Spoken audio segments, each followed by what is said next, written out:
Hello guys, and welcome to a new WARNO video today by me, Vulcan. In this one I'm excited to share with you a first look at the 94th Guards Motostrelki, a new Soviet division available in the upcoming LANDJUT DLC. Let's jump on in. Just to note, what you see today is a work in progress and therefore subject to change.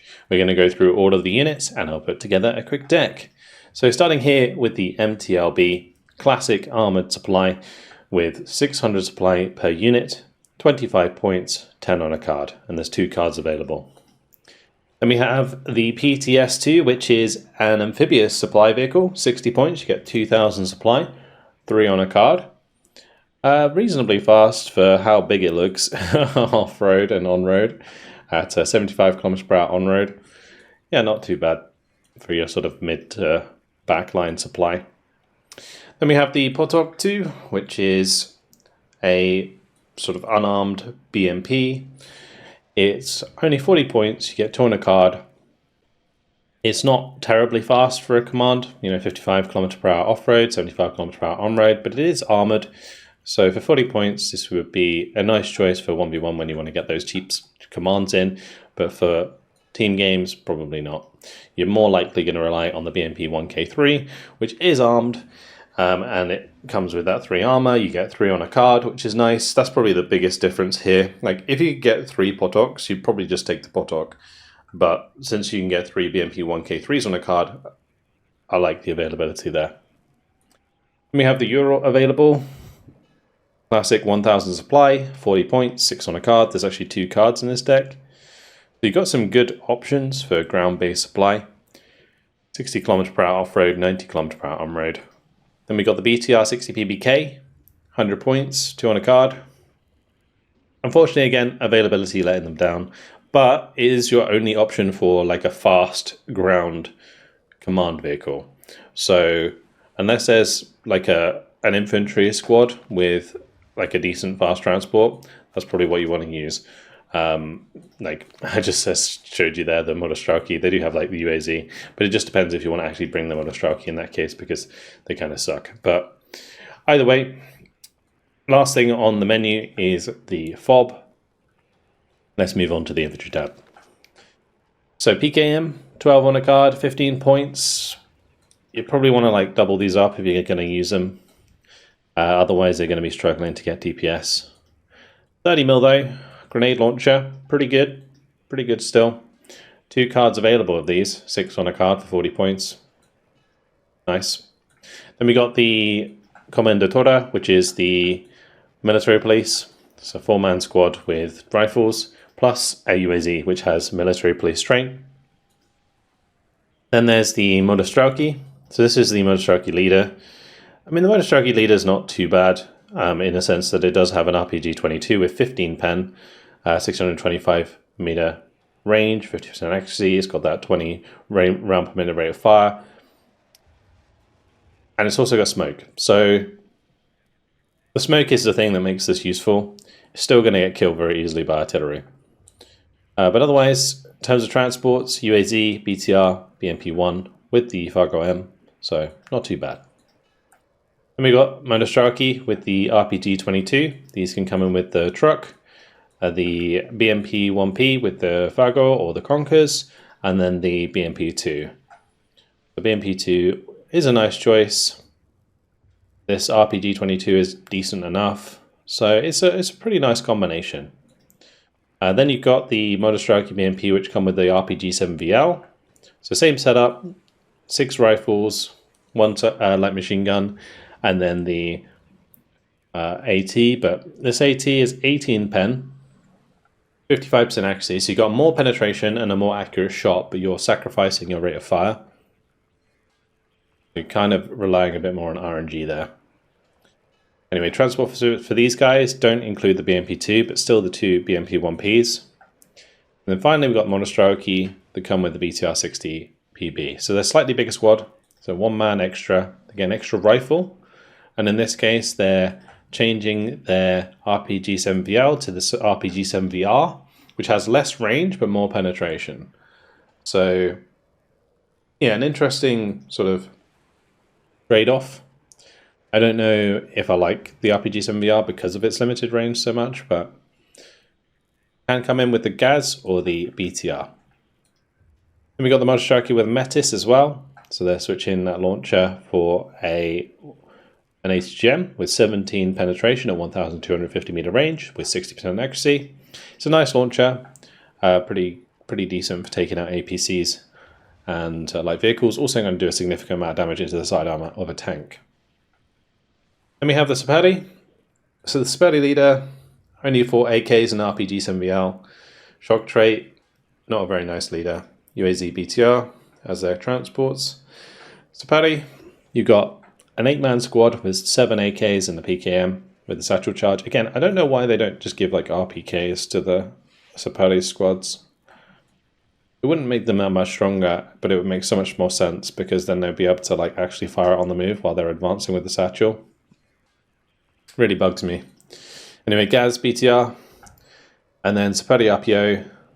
You got again 7 AKs PKM RPO, which is actually a really nice anti-infantry incendiary rocket launcher. So this is a squad you'd probably want to take. But yeah, why they don't switch the PKM with the RPK between these two squads is beyond me, but yeah, probably a historically accurate thing. Alright, Dush. We got Dush Komroti, so these are your airborne boys. It's a 7-man leader squad with 6 AKS-74Us. You've got the RPK, you've got the RPG-22 and a smoke grenade. That is a pretty nice setup with shock trait there as well. They can only be brought in with helicopters though, which can make them a bit vulnerable. So you got the option of the Mi-8T, which is just your standard 8 health but no ACM with the 205 km/h speed. Then you got the Mi-8T with the rockets, and then there's an Mi-8T-V which has the 20% ECM. So this is a pretty nice transport just to also act as a rocket vehicle, a rocket helicopter. But generally, I guess Mi-8T is fine for the leader. And you got the Dush with the RPG-7. So they got a 7VL, 18 pen, 675 meter range, 60% accuracy. It's a nice AT weapon. They got shock trait, so their weapons are going to be pretty nice at close range. Again, helicopters are the same options. Get 2 cards of those if you want. Then we got the Dush Metis, another nice unit. 8-man squad this time with the Metis. Shock trait again. And then finally, a big squad. 14 strength. 12 AKS-74s, 2 RPKs, and an RPG-22 for 80 points. Shock trait, 7 on a card. It's a very, very nice squad. Probably one you're going to want to use a lot. Then we have the Portamachiki, which is your machine gunner squad. They have 7 men with the 4 AKs and the 3 PKMs. You got the RPG-22, which is always like a nice, really nice upgrade to like the RPG-18 that we've seen a lot previously. So yeah, solid squad. And then Gaz, BTR, BMP-1, and BMP-1 with the Conkers. And then for ATGMs, we have the Fargo with the UAZ and the BTR 60PB, and the Conkers with the UAZ and BTR. All right, moving on to the artillery tab. 120 mm mortar. I've said it before, but I'll say it again. With the artillery rework, HE mortars will probably become more prevalent, so do bear that in mind, but still useful for smoke regardless. Comes with the UAZ or the MTRB. Probably want to choose the MTRB because it's an armoured unit that will help keep your dudes alive if they come under counter battery. Then we have a new unit here, the UR-67, which is, I assume, another mine clearer. So going to be pretty useful for wiping out infantry in towns and also in forests, because you're going to have to get really close. So that's the reason I say those places in particular. You can use the buildings for site blockers, and in forests, obviously, you have the forest cover. Then moving on, we have the 122mm artillery. Might be better after the artillery rework, or more useful, or more cost-effective, one of those things. But alas, 100 points, you get 4 on a card. You get 2 cards of them. You can really set up some batteries with them, and they do come with MTRBs to keep them safe once they get loaded back up. Then we got the Gvardeyskaya, 3 on a card. There's 2 cards available. There's also Ekadzayas, which are the 152mm guns with the 3.04 HE and the 17 kilometer range. 210 points, 2 on a card. There's 2 cards available of those, so that's pretty nice. And then we got the Grads here as well. So you are getting access to the Grads with those 122mm rockets, which can fire at 20 kilometers. Although I will say, generally you want to get these a bit closer so that you have less dispersion on those rockets, but otherwise very strong. Then we have the BRDM2 Conkers, moving on to the tank dub. These guys have that good stealth that I really like. And you get 2 cards of them in this deck with 6 on a card. So solid vehicle, very fast with 100 km/h on road. You can zoom into position, hide in a tree line, and get some nice long shots off with those Conkers. Then there's the Ruta, which is the newest AT gun. It has the 2A29 with the 19 pen and 2,275 meter range with 65% accuracy. And then it also has the Bastion HGM with 2,800 meter range, 18 penetration with 60% accuracy. This AT gun is really nasty because it can hide well. Again, it's got good stealth. There aren't many direct fire weapons that have good stealth with this range and penetration. So it's a really decent weapon. The only thing that obviously is bad about it is it's vulnerable to artillery, but keep it by its transport and you'll be fine because you can just load it up after it fires. Alright, 64 T-64s. Alright, so it looks like we've got a lot of T-64s here. This is the equivalent of this tank. The leader does not get the NSVT though. So you're paying an extra 30 points and you're losing the NSVT. You do get a little bit extra optics though, so there is that. But either way, T-64A, 20 penetration at 1,925 meter range, 55% accuracy. It's a unit that requires sort of smoke or cover to get close and then do damage. Otherwise, you're not going to be doing much with it because like that range is really bad against like top tier tanks. If you think about Leopard 2s are all 2,275, you got Abrams 2,275, like you're going to get shot at least once before you come close enough to fire yourself, and that's going to destroy your cohesion, and then you're probably going to miss the shot you fire back. So that's the worst part about having a limited range. But if you can get yourself into a position where you can either trade the shots or get the shot first because you're using cover, that can work out quite nicely. But 16 front armor, 6 side armor. The 16 front armor is pretty nice for 170 points. There's also the T-64 OBR-81, which has slightly less armor. I think that's the only change, if I can see correctly. Yeah, so you're paying 10 points less for 1 less armor, which could make a difference against like air attack with 30 HGMs, 30 AP, like 30 penetration HGMs. I'm not entirely sure of the calculation there, but it could make a difference against that. But otherwise, again, good value for money. Then there's the OBR-84, which comes with that extra range. So that's a really nice upgrade.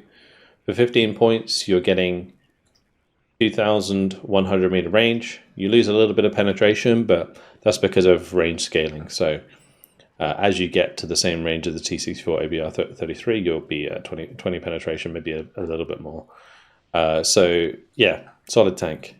Then there's the T-64 AB, which has the better gun, and it also has the explosive reactive armor. So you have 11 health, you have the extra non-gun. Yeah, not too bad. Although it is getting to the point where, is it worth it? Like almost 200 points for this tank compared to the others. With a little bit of smoke on top, these would be like way better value. So yeah, it's coming to like the edge of value. But moving on, we have the T-64 BK. Now these are all 2,275 meter range guns. So this is the same variant as this without the NSVT on the leader. Interesting how this one costs 40 points more. Actually, that's the same there, isn't it? 40 points. Actually, no, it's this one to that one. So that one's only 30 points more expensive than its normal version. This one's 40 more points than its normal version. Interesting. Regardless, 19 pen at 2,275 meter range with 60% accuracy is actually pretty good. So, yeah, I don't dislike them. That's not bad. And then you got the T-64B, which comes with the Cobra, which is an ace gem. That has 2,625 meter range, 19 penetration. I think that's again the only thing that's different between the two. But still a reasonable choice for the money. If you're playing in like a more open map, having that ace gem is certainly useful. Otherwise, you're probably fine with this. Although in this case, for like a 3v3 44 10v10s, you're going to probably have both regardless. And moving on to the Recon tab. The R330T Taran. It's a SIGINT unit, useful for covering your flanks. It's kind of like a tripwire for your flanks because you have the two circles that get sort of triggered when a unit moves inside of them. And so you can kind of keep a tab on what's happening in a certain area without having to actually see it with Recon directly. So that's what these are useful for. But 25 points, 6 on a card. Then we got the MO2, cheap, very good optic helicopter. Only 4 health, gets shot down pretty easy if it comes under fire, but otherwise useful. And then you've got the MI8 TARK, which is a very good optic Recon MI8 with rockets. Cool. I don't know how strong this is going to be. I feel like line of sight issues in forest is going to stop it from being too useful on the flanks to actually like fire its rockets, I mean. But it's still nice to have for sure. Then there's a BRDM 2, classic, 6 on a card, 2 cards available, KPVT, PKT, really fast, has good stealth, very good optics. For 35 points, really good value unit now. Then we got the Razvedka, 4-man squad, classic stuff. We've seen them in plenty of other divisions. RPG 22, nice early game recon for just kind of helping lock down certain roads. There's 4 cards available with those. Then the Razvedka Zapady, which is another quite common unit. 8-man squad with satchels and the shock trait. So if you want, you could probably use the Recon tab to supplement your close range infantry with something like the Razvedka Zapady. Their transports, BTR-60 and the MI2. And then the MOTORIZED 7-man Recon squad, very good optics. They have the RPG-22, they have the IFE infantry trait as well, and their transports are a bit more exciting. GAZ BMP-1P, which does have the IFE infantry trait that they can activate, as well as decent guns and its own good optics, which is a really nice vehicle. MI2, MI8T, and then the MI8T with rockets. So, good choices. Then we've got PRM-1K, really nice, solid, armoured recon vehicle with exceptional optics. That 10 health, it's got smoke to keep itself safe. I really like the PRM-1K. It's grown on me a lot since the game came out.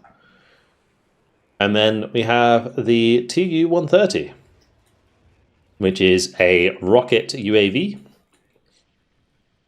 Very cool.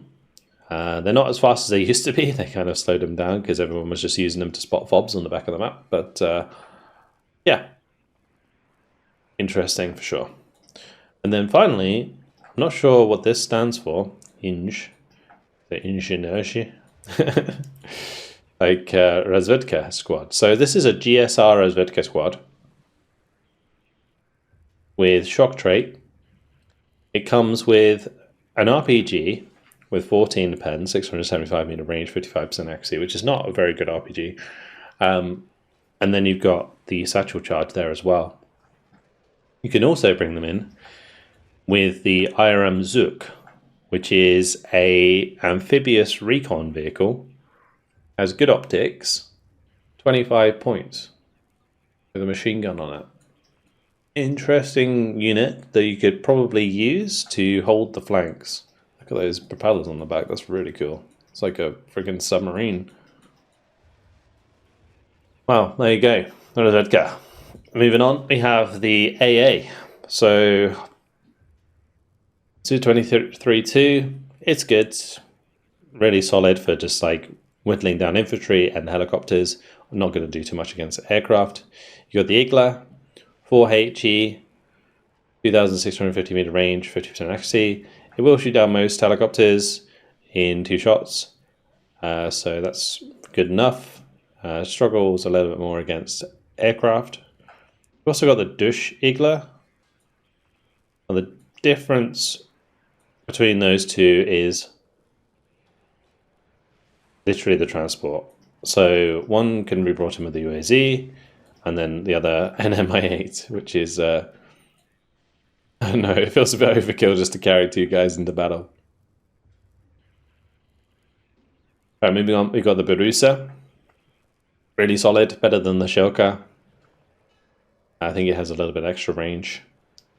But either way, yeah, useful for shooting down enemy aircraft when they've just taken a little bit of damage, and like provides that little bit of damage that just like 1 or 2 extra missiles from either manpads or just like 1 big missile from an AA can finish things off. So yeah, I actually have started to enjoy using these a bit more alongside my normal AA, and it's also perfect for ripping helicopters to pieces. Then you have the Strela 10M, just as accurate on the move as it is stationary, 5 HE, 90 points, 7 on a card, 2 cards available in this deck, and you've also got 2 cards available of the OSA, 145 points, 5 on a card, 7 HE, 3,875 meter range against aircraft, 3,175 against helicopters with 55% accuracy. It's a really solid AA piece. Just make sure you're microing that radar to make sure it doesn't get killed by seed. Finally, we have the air tab, starting with the Su-17M4 rocket. So this has 20 122mm rockets, which resupply in 80 seconds. That's kind of nice. It's also got the 2 guns on it and an R60, so you can use it to kill helicopters as well quite easily. Also has 30% ECM. For 155 points, I feel like this is a really good value aircraft. It's just not going to see much use in team games and 10v10s because of AA density, and it's a diving aircraft. And like diving aircraft in like 3v3s and 4v4s and 10v10s die like 90% of the time. Whereas in like a, well, except for maybe towards the beginning of the game, but in a 1v1, AA density is like way less. So you can get away with like rocketing stuff very quickly, and also you can rocket the AA themselves because it's often not enough to stop you from doing that. Right, then we have the Su-17M4 with S25 LDs. These look interesting. 30 penetration, AT weapon with 3,325 meter range. That's very short. 50% accuracy, and they're only semi-active. So it's a kind of like a really cheap short range AT weapon. But 4 is interesting. I don't know how fast they can fire them. Then we got the Su-17 with the KH-25, 30 pen with 4,750 meter range, decent seed missile, 55% accuracy. Solid seed plane, gets the extra bit of ECM as well, extra 10% there. And then we got the Su-17 with 6 500 kilogram cluster bombs. That is a nice loadout because those get 15 pen apiece. That's going to rip to shreds heavy tanks. 275 points is quite expensive, but so are heavy tanks. So yeah, if you can get like 2 heavy tanks together with one of these, like that is perfect. Then we have the Su-17M4, 6 500 kilogram bombs, another really nice loadout. And then there's a mixed loadout, interestingly. 4 500 kilogram bombs and 2 500 kilogram cluster bombs. I think generally the mixed loadout is not really necessary when you kind of are choosing an aircraft generally to deal with one particular thing. Unless there's a bunch of like infantry and tanks together, which there often isn't, because usually tanks are like standoff from infantry. Having a mixed one is not that useful. Finally, for air defense, you've got 2 MiG-29s, one set up with 4 R-73s and the R-27T, which is not a bad loadout for the MiG for 215 points. I mean, this is a 20% ECM, 1,125 km/h speed aircraft with a 6,350 meter AA missile with 55% accuracy and 6 HE. Because you can hit with this and then follow up with the R-73 shot with 5 HE. 65% accuracy. Yeah, that's nice. And then there is the other variant, which changes the R-27T for an R-27R, which is even longer range. I like that a lot. 8,475 meter range, 55% accuracy, 6 HE. That's even better. Again, you hit them with this, you hit them with the R-73, and that's just like one bang in an aircraft. Well, technically 2 banging, but yeah, okay. So this division, very standard Soviet, it feels. I'm not too excited about it compared to like a lot of the others. I feel like I should have covered this earlier because than some of the others because it's less exciting. But either way, it seems like a solid division for sure. And messing around with the T-64s will be fun. Right, let's go ahead and put together a quick deck. So we'll go probably MTLBs. Actually, maybe not. I might just go Ural PTS. Or maybe just double Ural is always fine. And then BMP with a FOB. For the infantry, squads that I'm definitely taking include Dush-22 RPG. I'm going to bring them in with the MA MTV, which does make them very expensive, but this is a really good helicopter and it's quite resilient because of the extra ECM. And I think keeping these squads alive is going to be important. We're definitely taking both of the ATGM squads. I'm probably going to take the Dush Metis and we'll take the Motostrelki Metis. And then we're going to take probably Motostrelki with BMP2s. And I'm going to upvet those. In terms of leader, this is a nice leader. I just don't know if I can get it into position in time. Will I be taking extra leaders in the tank tab? Probably not. So I need at least one leader. I'll probably do just a cheeky leader. Why not? Gonna be a 7 CV deck, I think, which is a little bit on the low side, but it's okay. I think Pulamachiki is fine. Bring them in with BTRs, why not? Okay. Just put everything that's flying together. And we'll put these on the end. I think that's fine for now. Maybe some grenade launchers would be nice to mix in. I'm not too hot on the rest of this. Yeah, I might add the grenade launchers if I have space. But we're going to do these UR-67s, Hekatsayas, maybe a Grad. And then tank-wise, I think we do T-64Bs and T-64B1s. Then probably, I think the T-64 OBR-84 is fine. Definitely bring in those. I think I want to bring in some of these AT guns as well. I would like to bring in some of these, but I feel like the tanks are just necessary for sure. Well, I'll bet these ones. Okay, moving on. Recon tab. I think we definitely bring these guys, they seem really cool. Then probably the MOTORIZED with the BMP-1P. I like that combo.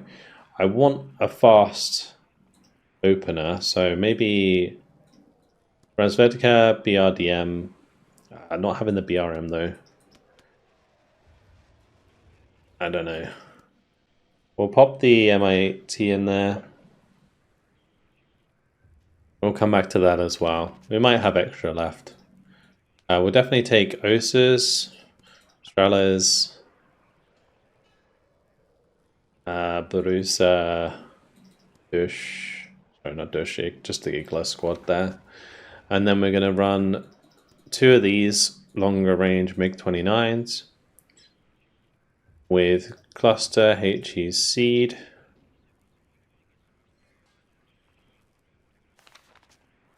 Okay.